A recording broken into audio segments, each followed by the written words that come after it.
Fala pessoal, Sargento Trader aqui, eu espero que vocês estejam bem, sejam todos bem-vindos a mais um vídeo do Forex Social. Dessa vez, trazendo um conteúdo sobre gerenciamento de risco, que é uma coisa que a gente já estava querendo trazer para vocês há algum tempo, porque ainda muitas pessoas têm dificuldade em entender a importância da gestão de risco ou até de montar um gerenciamento de risco. Então a gente trouxe um conteúdo aqui, trouxe não, estamos trazendo um conteúdo bem simples, né? Esse vídeo vai ser curto, porém o mais claro e objetivo possível para que vocês possam entender, ok?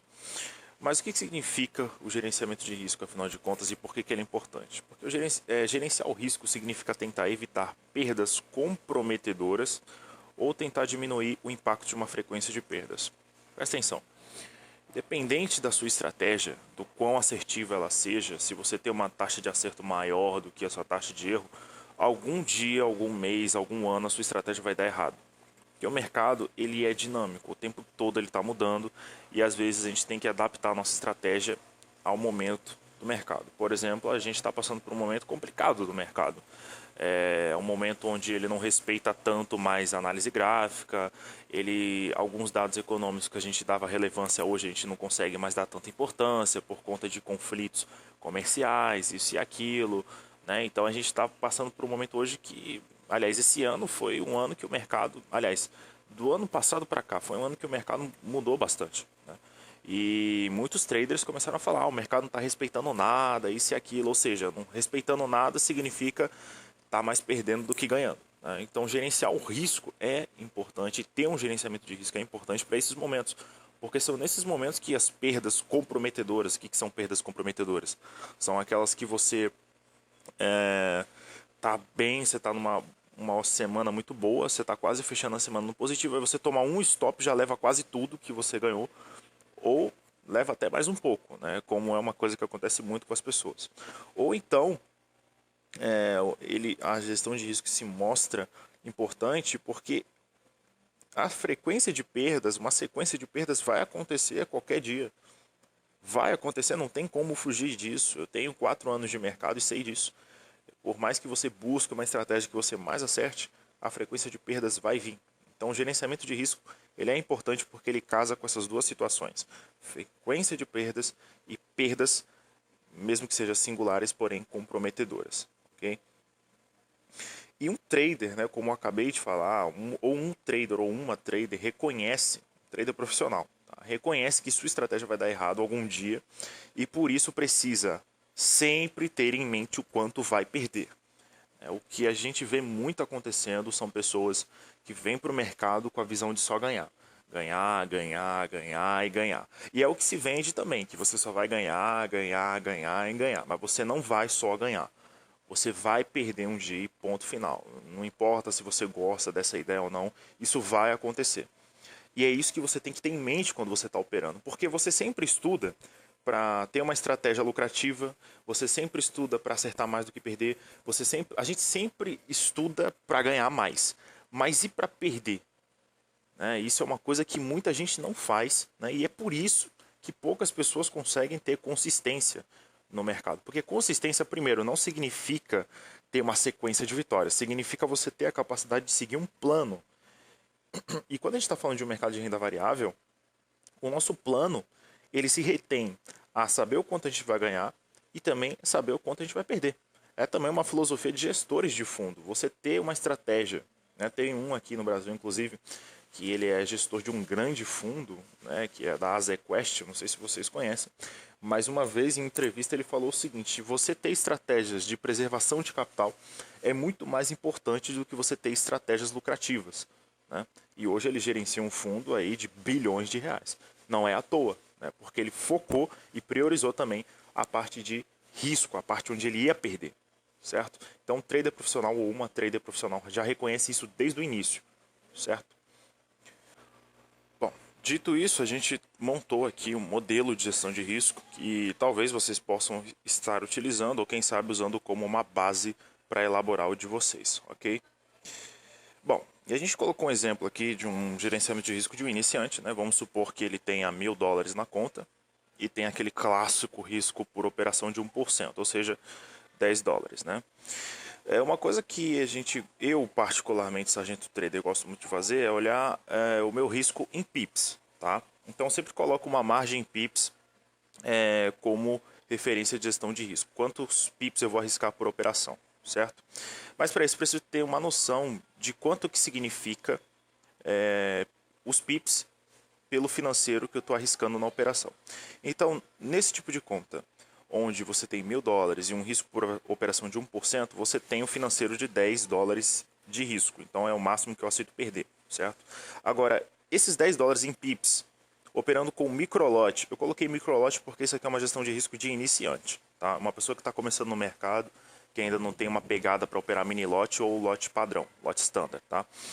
$10 com um microlote, né, 0,01, significa que eu tenho de risco, né, eu tenho uma margem para estabelecer meu stop loss de 1.000 pips. Tá? Então o meu stop ele pode ser de 1.000 pips, porque no final das contas isso vai representar só 1% da minha conta. Então assim, é uma margem em pips muito grande. E como a gente sabe, o mercado Forex ele tem muitos ativos para que a gente possa estar negociando. Tá? Então, para uma pessoa que está começando, não faz sentido ela colocar o risco inteiro em uma única operação. É sempre interessante a gente saber aproveitar outras oportunidades que o mercado está nos apresentando e, ao mesmo tempo, tendo o risco sob controle. Então, o que a gente pode fazer nesses casos? A gente pode pegar esses 1.000 pips que a gente tem de margem, né, de stop, e fatiar isso em três. Né? Então a gente tem agora, por operação, um risco de 333 pips. Ou seja, eu posso abrir três operações ao mesmo tempo. Né? Vamos supor que eu vi três oportunidades em três ativos. Né? Eu posso estar abrindo a operação nesses três ativos, aproveitando essas três oportunidades que estão conversando ali com o meu operacional, com o meu gatilho de entrada, etc. Mas, ao mesmo tempo, eu posso estar estabelecendo um risco de 333 pips em cada operação que eu fizer. Ainda mais se for operações de day trade, por exemplo. Né? Eu posso estar trabalhando dessa forma. Eu pego o meu lote, eu pego 100% do meu risco por operação, que no caso é 1%, e divido por 3. E aí eu posso estar fazendo as três operações ao mesmo tempo, porém, com o meu risco totalmente calculado. E se tudo der errado, se eu for estopado em tudo, eu só perdi 1% da conta. Mas qual que é a lógica de fazer isso? A lógica é diversificação de posições para aproveitar oportunidades, assumindo um risco fatiado. Mas que, no total, mesmo como eu acabei de falar, mesmo que isso dê tudo errado, você só vai estar arriscando 1% do seu capital. Então não tem necessidade de você ter 1% por operação e colocar em uma única operação 1.000 pips de stop. Para eu, pelo menos, não vejo sentido nisso, porque às vezes o mercado ele tá ali dando uma oportunidade ali ou uma outra aqui e eu vou estar ali preso por conta de uma operação. Para mim não faz sentido. Né? Então é sempre interessante a gente fatiar o nosso risco para que a gente possa tanto ter tudo sob controle, mesmo que dê tudo errado, mas também que a gente saiba aproveitar as outras oportunidades do mercado.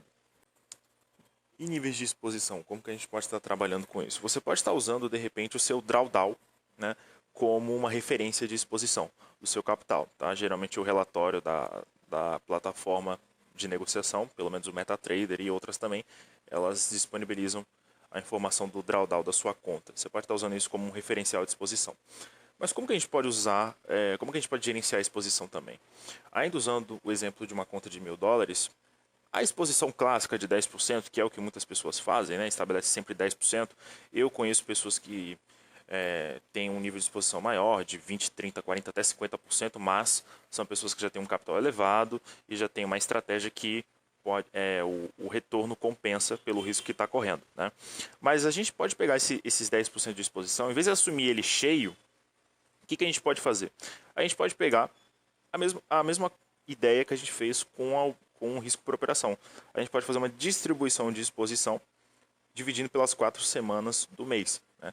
Então você estaria assumindo 2,5% de drawdown, por exemplo, por semana, o que significa $25, ou numa linguagem em pips, 2.500 pips por semana. Então, bateu 2,5, aliás, bateu $25 na semana, para. Ou bateu 2.500 pips na semana, para também. Você já tem, com isso você consegue ter uma noção do quanto que você está arriscando durante a semana. Porque às vezes a gente está tão focado no ganho, né, que a gente acaba esquecendo da nossa exposição, né? E aí quando a gente vai ver o drawdown no final do mês, está lá em 20, 30, 40% e você nem entendeu como aquilo chegou àquele ponto. Então é importante que você estabeleça isso aqui também, tá? Alavancagem. Você só pode usar alavancagens altas quando você conseguir ter uma taxa de acerto, na maioria das vezes, maior do que sua taxa de erro. Por quê? Você tem que ter... Eu não estou falando que você tem que ter uma taxa de acerto, por exemplo, fixa de 60%, 60%, 70%, 80%, 80%, 80%, 80% sempre. Não. É sempre estar com um nível de acerto maior do que o seu nível de erro, suas taxas, tá? Porque a gente sabe que a alavancagem, ela pode comprometer o nosso capital muito rápido, né? Então, é interessante que você observe que se você está conseguindo, em médio e longo prazo, ter uma taxa de acerto maior do que suas perdas, porque mesmo que você esteja operando alavancado, uma perda que você venha a sofrer não vai prejudicar tanto a sua performance, porque você tem noção de que você consegue acertar mais do que errar. Então, basicamente, sobre a alavancagem é isso que a gente tem para dizer para você. Priorize, aliás, observe se você tem uma taxa de acerto maior do que a de erro, ok? Corretora. Por que a gente vai falar de corretora em gestão de risco? Porque é importante. É lá que suas operações vão rodar, então é importante que você tenha isso em mente também. Procure saber se a sua corretora possui regulamentações da FSC ou FCA, tá? São regulamentações importantes no mercado financeiro, então você precisa saber se a sua corretora tem ou não regulamentação nessas duas entidades. Tá? É importante que você saiba disso, muito, muito importante, tá? Porque se acontecer alguma coisa com a corretora, se ela quebrar, por exemplo, você precisa ter garantia de que o seu dinheiro, você pode ter o seu dinheiro de volta. Então é importante que você pesquise mais sobre sua corretora, não é chegando lá, abrindo a conta e pronto. É importante que você verifique isso daí. Tá? Entenda se sua corretora cobra comissão ou spread nas operações. Isso é importante porque vamos supor que você está lá operando, você quer comprar o SDIN a 106 mesmo, 106.000, mas aí por conta do spread a ordem abriu em 106.010. Isso é chato, porque dependendo da forma que você estabelece sua relação risco-retorno, às vezes você está estabelecendo 1 para 1, por exemplo, ou 1 para 1,5, mas às vezes você tem que colocar 1 para 2 para pagar o spread e pegar no seu alvo, né? E quando você tem uma corretora que cobra o spread, ela só vai fechar a operação depois que o spread for compensado na operação. Então é importante que você entenda se a sua corretora cobra spread ou comissão. Eu prefiro corretoras que cobram comissão, porque quando eu abro a minha ordem, ela abre exatamente no ponto onde eu queria comprar ou vender. Ela não abre níveis acima ou níveis abaixo. Né? Tanto que no nosso curso a gente fala dos tipos de corretora e quais são as formas que essas corretoras cobram nas operações que você envia para o mercado. Então é importante que você entenda isso, porque isso pode fazer toda a diferença nas suas operações e também na elaboração de uma gestão de risco. E isso é tudo, gente. Eu espero que vocês tenham entendido. Eu espero que isso tenha ajudado vocês a entender melhor a importância da gestão de risco. Eu espero que o modelo que a gente trouxe para você aqui agora você possa estar utilizando ou, quem sabe, adaptando ele à sua visão de mercado e sua visão de trader, tá? Mas a ideia aqui é basicamente trazer uma coisa que muitas pessoas, muitas mesmo, ainda têm dificuldade em entender e estabelecer, né? A gente tem que entender que mercado financeiro é bom, é maravilhoso, a gente pode ganhar dinheiro, até muito dinheiro, é uma liquidez absurda, só que a gente tem que lembrar da parte que a gente perde, né? Então priorize sempre a parte que você vai perder do que a parte que você vai ganhar. Porque estudar para ganhar você já está fazendo, mas e quando você perder? Vai perder algum dia, você vai perder. Mas quanto que você vai perder? É isso que você tem que ter em mente, certo? Então eu vou ficando por aqui. Se você gostou do vídeo, deixa o seu like. Se você não gostou, deixa o dislike. Como eu costumo dizer, deixa o dislike, compartilhe, porque se você não gostou, alguém pode gostar desse vídeo e ajudar até bastante essa pessoa, ok? Então um forte abraço e links das nossas redes sociais estão aqui embaixo, do nosso site também. Caso você queira saber também do nosso curso, que mesmo que você faça o curso e não goste, você tem 30 dias de garantia para pedir o seu dinheiro de volta. O link também está aqui na descrição, ok? Fui.